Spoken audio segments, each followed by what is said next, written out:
I've always been a conspiracy guy.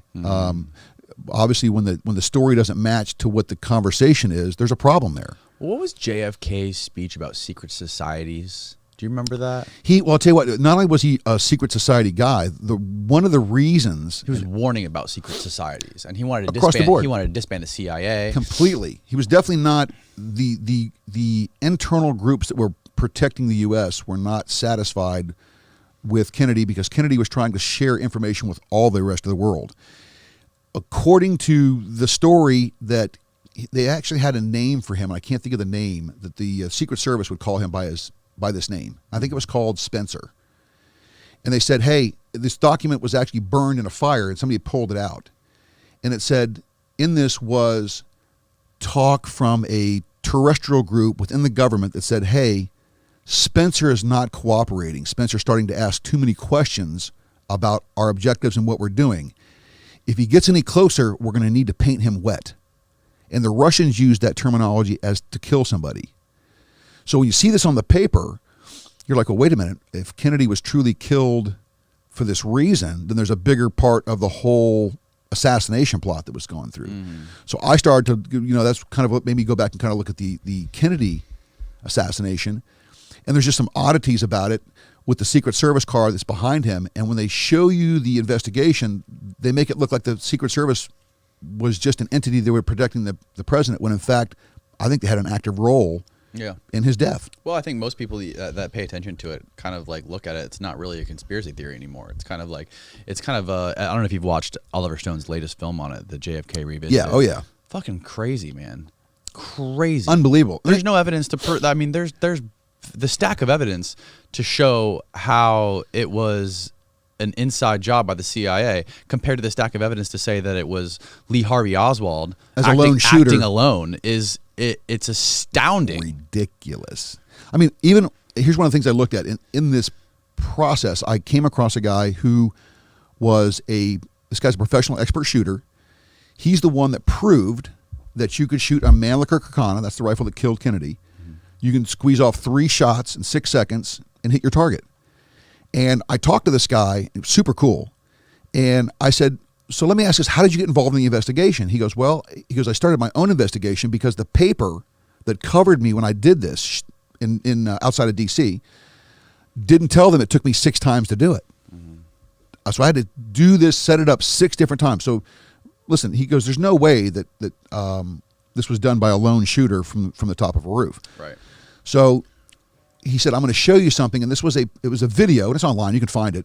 It's a Secret Service guy. They land the car in Dallas, and the 2 Secret Service agents run out to get on the back of the car that Kennedy's killed in. Right.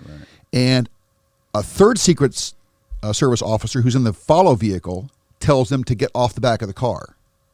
And when they get off the back of the car, you can tell they weren't briefed on why they're not going to be on the back of the car, because they put their hands up in the air like, what's going on? Why am I not on the back of this car? So then if you read the warrant report talks about the Warren Commission. The Warren Commission talks about not Lee Harvey Oswald, but the Secret Service going in. They said, hey, listen, we're taking the president's body back to D.C. You need to pack him. This is after he died. They brought him at first. They brought him to a hospital there in Dallas. Correct. And then they immediately took him away. Well, because he died, and obviously the massive head injury that he had was he wasn't going to survive that. So the Secret Service went in and said, hey, you need to package the president up. We're taking him out of here. And the surgeon said to him, the doctor said, hey, he's not leaving Dallas. There was a murder done. There's going to be an investigation. And the Secret Service pulled his jacket away from his pistol and looked at the doctor and said, package his body up. We're taking him with us. Right.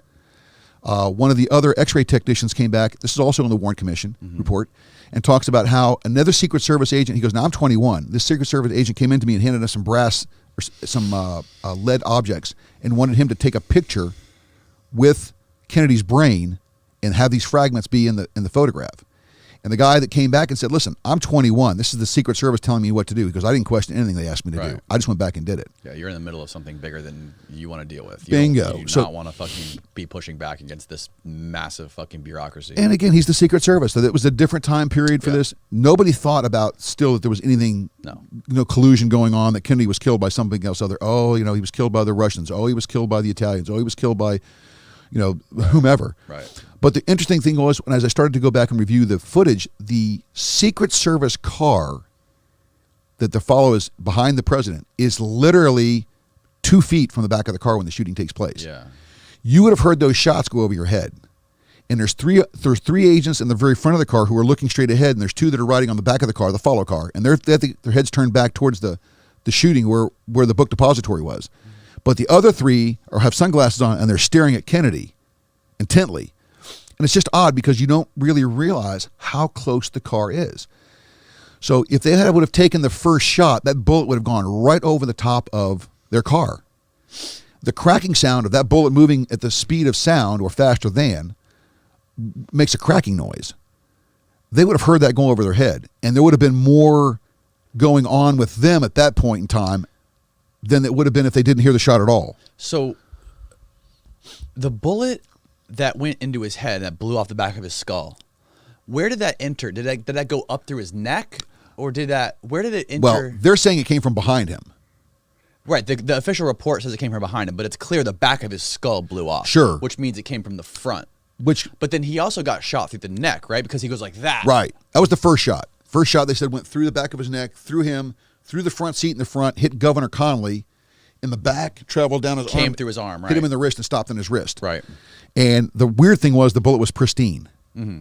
There was no marks on the bullet, which is really bizarre to have it go through 2 people and not have any marks. The one that be was flattened in his out. wrist? What's that? The one that it finished up on his wrist was called the pristine bullet. It was actually on the gurney. The magic bullet? The magic bullet. Well, the magic bullet wasn't the one that went in his wrist, right? The magic bullet was supposed to be placed there. The one that went in his wrist, they had to have pulled that out, right? No. That's what I say. They didn't pull it. They never kept that. What they did was when they brought him in on the gurney, the bullet was already on the gurney. It was laying there next to him. Right. So again, that was kind of those weird things, but nobody questioned that. I mean, the government wasn't capable of being this cynical. Right. So I don't think anybody said, oh, well, it just passed through his body. So they were trying to show how a bullet could actually do that. Yeah, there it is. Oh, there you go, right there. I mean, come on, man, look at that thing. Yeah. That passed through 2 bodies, broke his wrist. Yeah. And so you can even see there's the drawing below it. So the one that blew the back of his skull off, that one came up through like the jaw or something? Or no.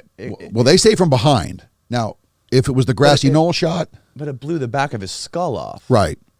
Now, keep in mind, too, man, your head, like a watermelon, water doesn't compress. That's why guys' heads blow up when you shoot them with a gun, with a high-powered rifle. Same thing when you shoot a watermelon. The water doesn't compress, so your head's going to pop. Right. And when you see he initially gets shot, Jackie Kennedy is sitting next to him, and she jumps up out of her seat and grabs something that's on the trunk of the car. Part of his head, yeah. That's part of his skull. So, which is kind of weird in itself. You're like, well, why would you run out and grab that? And, of course, I don't know what people do when you hit an emergency like that. Anything's possible. But immediately, you see the Secret Service jump up, and he jumps on the car, and they tell the guy to get out of there. So I just think there's too many weird things with the Secret Service through the Warren Commission report that point to those guys, and they try to stay off the radar. They try not to show their car. They try not to have any information. They try to, and one of the agents that was initially going to be sued keeps threatening to sue this guy who did the testing on the ballistics, and he keeps telling this guy, this is the former Secret Service agent, good, bring me to court. I want you to bring me to court because the truth will come out when we do this. And so he's never gone to court yet for this date. The crazy thing about the latest documentary, we got to wrap it up soon. You got like a minute left. Cool. But the craziest thing about Oliver Stone's latest documentary, JFK Revisited, is that they talked to one of the people at the hospital that they brought him to first in Dallas, and one of the girls who actually knew him, like had been around him before, and she talks about how emotionally distraught she was when they brought him in because. She explains how his cerebral fluid and parts of his brain were like oozing and dripping out like all over the tray underneath his head. But then miraculously after they brought him to DC, they have his fucking brain and they weighed his brain, and his brain weighed more than what the average brain weighs intact. And now after his fucking head got blown off. And here's the creepy part, dude. They still don't know where his brain's at today.